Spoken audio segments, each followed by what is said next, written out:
नाही बाजूने साईडनं कलरिंग करायचं. पुढे सोलो करतोय ना. आपलं बघून बघून काय करतात मुलं पण कलर करतात, मग त्यांना एक्स्ट्रा काही शिकवायची गरज राहत नाही, त्यांना आपोआप येतं, बघून बघून येतं. आता आपले 2 सुकडे झालेले आहेत कलर करणं. आता आपण बाकीच्या पणत्या आणि सगळं कलर करून घेऊया. हे बघा मित्रांनो, काला पाण्याला व्हाईट कलर देऊन घेतला होता. आता व्हाईट कलर पूर्ण वाळलेला आहे. आज लक्ष्मीपूजन आहे, त्याच्यामुळे आपण आता ह्याला कलर करणार आहे. मी ऑलरेडी 4 सुकड्यांना कलरिंग करणं झालेलं आहे. हे येलो, हे ग्रीन, हे रेड आणि हे गोल्ड. अशा पद्धतीनं आपण कसं केले, हे रंगीला कलर आणलेत मी, ह्याच्यामध्ये थोडंसं पाणी मिक्स केलंय आणि मग आपण ह्याला कलर करून घेतलेला आहे. आता आपण बाकीचे पण कलर करून घेऊयात.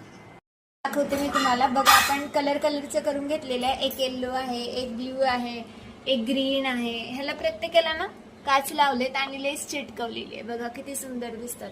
आता जस्ट पूजा मला मांडायची म्हणून मी लगेच याच्यामध्ये धान्य पण भरून घेतलेलं आहे. बघा, हे छोटे छोटे, याच्यामध्ये पण मी फुलवाती लावणार आहे पूजेच्या तिथं, छान दिसतात.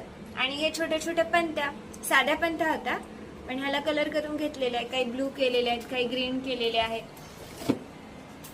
असे छान छान पणत्यांचं वगैरे डेकोरेशन माझं आता तयार झालेलं आहे.